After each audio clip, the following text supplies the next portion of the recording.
जी hello viewers, मैं हूं कमर चीमा अपने यूट्यूब चैनल कमर चीमा के साथ। व्यूअर्स, आजकल एक बहस पाकिस्तान में भी चल रही है और पिछले कुछ अरसे से भी रही है कि सऊदी अरब और जो बाकी इस्लामिक ममालिक हैं वो क्यों कश्मीर इशू के ऊपर बात नहीं करते। मैं सबसे पहले सिर्फ सऊदी अरब को आज डिस्कस करना चाहता हूं ताकि स्टेप बाय स्टेप समझ लग सके, क्योंकि अरब वर्ल्ड तो बहुत बड़ी है। जाहिर बात है, कुछ चीजें पाकिस्तान सऊदी अरब से लेता है और कुछ सऊदी अरब पाकिस्तान से लेता है और कुछ हम सऊदी अरब से लेते हैं। इसके ऊपर भी डिस्कशन हो जाए। क्यों करके ये सऊदी अरब ने महसूस किया कि नहीं, अब हमें कश्मीर के ऊपर उतना वोकली नहीं रहना, और इवन के इंडिविजुअली तो नहीं रहना, ओआईसी को भी इस्तेमाल नहीं करने देना। ऑर्गेनाइजेशन ऑफ इस्लामिक कोऑपरेशन है, वो भी अब कश्मीर के ऊपर नहीं बोलता। इसकी क्या वजूहत है, क्यों ऐसे हो रहा है? इसके ऊपर भी डिस्कशन करते हैं। बहुत लंबी लिस्ट है।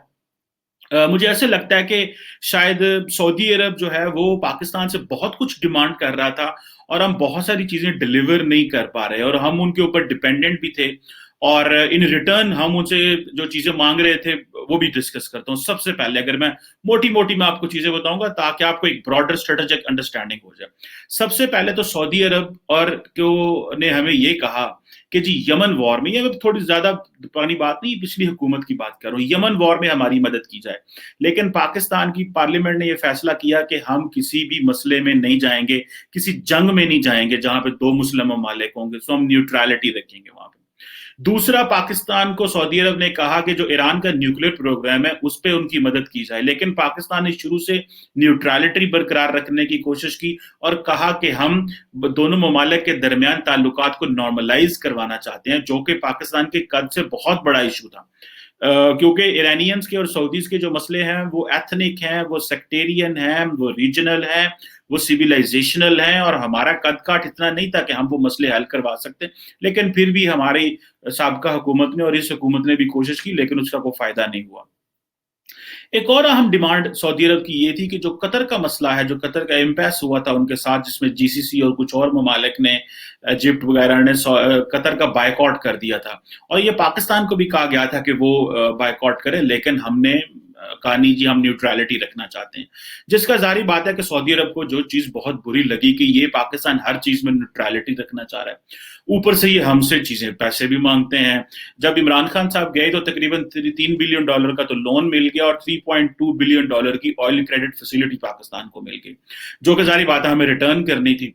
जो सबसे बड़ा चीज थी वो ये थी कि जो रिसेंटली सऊदी अरब और यूएई और बाकी जो अरब ममालिक हैं वो अपनी फॉरेन पॉलिसी में शिफ्ट लेके आ रहे हैं, और वो कह रहे हैं कि हमें अब थोड़ा इसराइल की तरफ देखना है, क्योंकि वो समझते हैं ईरान इतना बड़ा खतरा है कि ईरान को डील करने के लिए हमें इसराइल की बात करनी पड़ेगी। इसके लिए उन्होंने पैलेस्टाइन इशू को भी कॉम्प्रोमाइज कर दिया है। इसके लिए उन्होंने जो अरब वर्ल्ड में इतनी बड़ी तब्दीली है वो भी लेके आ रहे हैं। तो वो पाकिस्तान को भी चाहते थे कि वो चीज करे, लेकिन पाकिस्तान के अपने डोमेस्टिक चैलेंजेस हैं। इमरान खान ने कहा जी मैं तो ये नहीं कर सकता, क्योंकि ये कायदे आजम ने कहा था और ये टू स्टेट सोल्यूशन है, और जब तक ये एक आउटस्टैंडिंग डिस्प्यूट हल नहीं होगा हम तो नहीं करेंगे। और जारी बात है फिर पाकिस्तान के अंदर एक दाएं बाजू की मजबूत लॉबी भी है। अगर इमरान खान ये कर लेगा तो इमरान खान को तो पहले वो यहूदी एजेंट कहते थे, तो ये मजीद एक यहूदी एजेंट वाला मसला बन जाएगा। और यहाँ पे मुस्लिम दुनिया में ये जो कॉन्स्पिरेटोरियल पैराडाइम है ये चलते रहते हैं, और मजहब की बेस पर फॉरेन पॉलिसी बनती है, ना कि हम ये सोचें कि भाई प्रैग्मेटिक रैशनल आर्गुमेंटेटिव रहना है। जहां पे मजहब का इस्तेमाल होता है करो, जहां पे फॉरेन पॉलिसी में और चीजें भी आ रही हैं उसका भी इस्तेमाल किया जाए। अनफॉर्चुनेटली हमारे यहाँ पे क्योंकि मजहब का ज्यादा इस्तेमाल होता है, तो उसकी वजह से ये एक चैलेंज रहा। हमने सऊदीज को कहा भाई हम न्यूट्रलिटी रखना चाहते हैं। अच्छा, उन्होंने कहा अगर आप न्यूट्रलिटी रखना चाहते हैं हर मसले में, और हमसे ऑयल क्रेडिट फैसिलिटी भी लेना चाहते हैं, हमसे लोन भी लेना चाहते हैं, और सबसे बड़ी बात, और फिर हम उनसे कश्मीर के ऊपर मांगते हैं सपोर्ट, वो फिर कहते हैं हम कश्मीर के ऊपर क्यों सपोर्ट करें, उधर से भारत है। अब भारत का अगर मैं सिर्फ असलो असलो सुख आपको बयान कर दूं, या भारत की जो बायलैटरल अंडरस्टैंडिंग है बयान कर दूं जीसीसी और सऊदी अरब के साथ, तकरीबन 8.5 मिलियन जो भारतीय हैं, लोग हैं, वो जीसीसी गल्फ कोऑपरेशन काउंसिल, जिसमें 6 मुल्क हैं, उसके अंदर हैं। और वो जो 6 मुल्कों से तकरीबन $80 अरब से ज्यादा पैसा, $80 अरब ज्यादा रेमिटेंस आती है इंडिया के अंदर। अच्छा, अगर इनका बायलैटरल रिलेशनशिप भी देखा जाए तो जो एक्सपोर्ट्स हैं, इंडिया जो है वो तकरीबन $80 बिलियन की इंपोर्ट करता है जीसीसी से, और तकरीबन 42 अरब डॉलर की एक्सपोर्ट देता है इंडिया को, सॉरी जीसीसी को। अभी देखना यह है कि ये तो एक इतना बड़ा स्टैटिस्टिक्स और फिगर है कि वो समझते हैं कि इंडिया बहुत बड़ा प्लेयर है और हमें आइंदा इंडिया के ऊपर इन्वेस्ट भी करना है, इंडिया इकोनॉमिकली स्ट्रांग है। सो ये चीज तो हमें समझ आ गई कि मिडिल ईस्ट और मुस्लिम ममालिक ये समझते हैं कि इकोनॉमी इंपॉर्टेंट है, ना कि बायलैटरल ताल्लुकात, ना के मजहब, ना के हिस्टोरिकल रिलेशन, ना के कश्मीर। वो उनको इन चीजों से कोई गर्ज नहीं है। हमें आज भी अनफॉर्चुनेटली हमने अपने आप को मजबूर रखा हुआ और हम जो है वो फाइनेंशियली चीजों को कम देखते हैं और नजरियाती आइडियोलॉजिकली उसमें ज्यादा चले जाते हैं। जबकि पाकिस्तान उसमें देखे तकरीबन 2 मिलियन लोग जो हैं, 4 मिलियन लोग जीसीसी में हैं, तकरीबन 2 मिलियन तो सिर्फ सऊदी अरब में है और तकरीबन जिसमें से 1.5 मिलियन तो यूएई में है। अगर इसमें देखा जाए तो तकरीबन 12 अरब डॉलर की सिर्फ रेमिटेंस आती है हमें, जो कि बहुत बड़ी रेमिटेंस है। हमारी जो टोटल रेमिटेंस 24, 25, 26 अरब डॉलर है पूरी दुनिया से। 12 अरब डॉलर सऊदी अरब से और यूएई से आती है, जिसमें से अगर सऊदी अरब का बताऊं तो तकरीबन 5.5-6 अरब डॉलर है, यूएई से 4.5 के करीब अरब डॉलर है, और बाकी जो गल्फ ममालिक हैं उसमें से बाकी आ जाती है। और अगर बायलैटरल ट्रेड देखी जाए पाकिस्तान की और गल्फ कंट्रीज की, तो पाकिस्तान जो है वो सिर्फ 2 अरब डॉलर की 2.3 बिलियन डॉलर की एक्सपोर्ट करता है और बाकी 9-10 अरब डॉलर की हम इंपोर्ट करते हैं। So in comparison to India, Pakistan का जो रिलेशन है मिडिल ईस्टर्न कंट्रीज के साथ वो बहुत वीक है। और इसको अगर फाइनेंशियल लेंस से देखा जाएगा, इसको अगर बायलैटरल लेंस से देखा जाएगा, तो क्यों वो कश्मीर की सपोर्ट करेंगे, जबकि एक नई लीडरशिप है सऊदी अरब के अंदर जो कि पुराने अपने बुजुर्गों बाप दादा की तरह नहीं सोचते। और प्रिंस मोहम्मद बिन सलमान क्योंकि उनको लेजिटिमेसी भी चाहिए, वो अपना ग्लोबल क्लाउड भी चाहते हैं, रीजनल इंपॉर्टेंस भी चाहते हैं, तो वो समझते हैं कि पाकिस्तान मूव ऑन नहीं कर रहा, ना तो इकोनॉमिकली स्ट्रेंथन हुआ, ना स्ट्रेटेजिकली उस तरह स्ट्रेंथन है जिस तरह वो सब चाहते हैं हमें हो, तो क्यों कर हम पाकिस्तान की सपोर्ट करें। गो के पाकिस्तान ने हमेशा सऊदी अरब की सिक्योरिटी के हवाले से बड़ी बात की है, लेकिन हमने यमन वॉर में ये कैटेगोरिकली बता दिया था सऊदी अरब को कि अगर हाउस ऑफ सऊद को खतरा होगा तो पाकिस्तान जाके सपोर्ट नहीं करेगा, अगर जो है वो खाना काबा को खतरा होगा तो पाकिस्तान जाएगा वहां पे, और अगर सऊदी अरब को भी खतरा होगा तो तब भी जाएगा। सो वो कहते हैं कि जी खाना काबा पे तो चलो कोई खतरा नहीं है, लेकिन जो सऊदी अरब को खतरा आ रहा है वो तो उसमें तो आप डील करें, हमारे साथ आए, लेकिन हम उसमें भी नहीं जाते। अब वो क्योंकि और तरह के खतरात अपने उन्होंने कुछ बना भी लिए हैं, कुछ उनके मसले भी हैं, तो ये एक चैलेंज है। अच्छा, अब सऊदी अरब ये समझता है कि जब प्रिंस मोहम्मद बिन सलमान इस्लामाबाद आए, इमरान खान उन्हें आए, गाड़ी चला के लेके गए, उन्होंने बड़े इन्वेस्टमेंट्स की बात की, ऑयल रिफाइनरी की बात की, सी पैक की बात की, बड़े वादे शायद कुछ हुआ, लेकिन वो मटीरियलाइज नहीं हो सका, बल्कि हमने सुनने में आया कि चाइनीज को ही उसमें से प्रोजेक्ट दे दिए वहां पे। अब देखना यह है कि पाकिस्तान जो है वो आगे कैसे मूव ऑन करेगा। बल्कि हम तो इतने दिल बर्दाश्त हो गए, हमारे फॉरेन मिनिस्टर ने तो ये कह दिया कि मैं तो एडवाइस करूंगा पाकिस्तान के प्राइम मिनिस्टर को कि अगर ओआईसी नहीं काम कर रहा तो हम ऐसे करते हैं कि हम ऑल्टरनेट प्लेटफॉर्म को ढूंढ लेते हैं।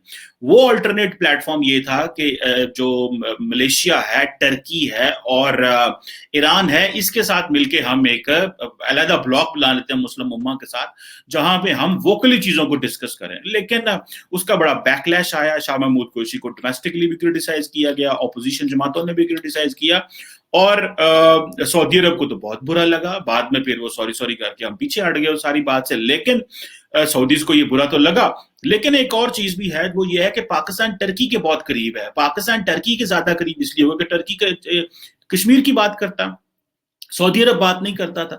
सो मेरा ख्याल है कि पाकिस्तान की जो फॉरेन पॉलिसी है मिडिल ईस्टर्न कंट्रीज के साथ, उसको रिवाइज एंड रिविजिट करने की जरूरत है, उसको कंप्लीटली देखने की जरूरत है कि किस तरह हमें आइंदा आने वाले दिनों में सऊदीज की जरूरत भी है। हमारे वहां बहुत बड़ी लेबर फोर्स मौजूद है, अगर वो वापस आते हैं तो वो उसके क्या कॉन्सिक्वेंसेस हो सकते हैं। यूएई ने हमारे वीजे बंद कर दिए हैं, रेमिटेंस रुक जाएगा, नए लोग नहीं आएंगे, नई जॉब मार्केट नहीं जाएगी। ہمیں بہت ساری چیزیں دیکھنی ہیں، اور ابھی ہم نے سعودی عرب کو بہت سارا لون جو ہے وہ اسٹیپ بائی اسٹیپ واپس بھی کیا، لیکن سنیں کہ جو پاکستان کے نئے امبیسڈر اپوائنٹ ہوئے تھے سعودی عرب، جنرل بلال اکبر صاحب، ان کے جانے سے دوبارہ سعودی عرب اور یو اے نے ہمیں کوئی کریڈٹ فیسلٹی $1 ارب کی دی ہے، جو کہ ظاہری بات ہے اڈ میئرز ہیں اور لانگ ٹرم میئرز نہیں ہیں. So until and unless Pakistan doesn't work domestically, economy strong نہیں ہوتی، ہم اکنامیکلی انڈیپینڈنٹ نہیں ہوتے، انڈسٹری نہیں ہوتی، تو کشمیر ایشو کو کسی نے سپورٹ نہیں کرنا، نہ سعودی عرب نے کرنا ہے، نہ باقی مسلم ممالک نے کرنا ہے. اور ابو آل جو انڈیا کے چیف ہیں جنرل نروانے صاحب، وہ جب گئے وہاں پہ، سعودی عرب بھی گئے، یو اے بھی گئے، 5-6 دن کا دورہ کیا، اور سننے میں یہ بھی آ رہا ہے کہ انڈیا کی جو مسلمان فوجی ہیں ان کو سعودی عرب اپوائنٹ ڈپیوٹ کیا جا رہا ہے. تو یہ بھی بات چل رہی ہے کہ شاید پاکستانی جو فوج ہے جو وہاں پہ سعودیز کو پروٹیکٹ کر رہی ہے اس کو واپس بھیج دیا جائے، یا نہ اس کو لیا جائے، یا کہا جائے کہ جی آہستہ آہستہ ان کے کنٹینجنٹ واپس آ جائیں گے اور انڈیا اپنی مسلمان فوج کو وہاں پہ انگیج کر دے گا جو مسلمان ہیں وہاں پہ. کچھ لوگ کہہ رہے ہیں کہ نہیں ایسا نہیں ہوگا، لیکن پھر بھی انڈین آرمی چیف کا جو وزٹ ہے وہ بڑا سگنیفیکینٹ ہے، انڈیا کی چینجنگ پولیٹیکل سچویشن بڑا سگنیفیکینٹ ہے. پاکستان کو اپنی تھوڑی سی لائن لینتھ جو ہے اس کو ٹھیک کرنا ہے، اور وہ یہ ٹھیک کرنا ہے کہ ہمیں فائنینشلی تو اسٹرانگ ہونا ہی ہونا ہے، ہمیں اپنی فورن پالیسی کو پریگمیٹک اینڈ ریشنل کرنا ہے. تو یہ چیز تو ہمیں سعودی عرب کے حوالے سے ہم نے بڑا اسٹریٹجک پیشنس شو کیا، لیکن سعودیز موو آن کر گئے ہیں. وہ یہ سمجھتے ہیں کہ پاکستان ایک تگڑا ملک ہے ملیٹریلی، لیکن پاکستان فائنینشلی کیونکہ اپنے خرچے میٹ نہیں کر پا رہا، تو اس کی وجہ سے شاید پاکستان کے مسائل بڑھیں گے. اور جب آپ کی فائنینشیل اٹانومی نہیں ہوتی تو پھر آپ کی فورن پالیسی چوائسز کمپرومائز ہوتی ہیں، جو کہ لگ رہا ہے کہ مزید کمپرومائز ہوں گی. But any how, moving forward, Kashmir issue پہ مسلمان دنیا کا اور پرٹیکولرلی سعودی عرب کی جو میں ڈسکشن کر رہا ہوں، اس کی صرف اور صرف وجوہات پاکستان کا فائنینشلی ویک ہونا، انڈیا کا فائنینشلی اسٹرانگ ہونا، انڈیا کا بڑی مارکیٹ ہونا، اور پاکستان کا وہ سعودی ایکسپیکٹیشنز جو وہ چاہتے ہیں وہ پورا نہ کر پانا، اور ان ریٹرن ان کا پاکستان کا جو کشمیر کاز ہے اس کو چھوڑ دینا یا اس کو لفٹ نہ کروانا از کیس ان پوائنٹ. اور دس از واٹ آئی بلیو کہ is a challenge for Pakistan in coming years. Thank you very much.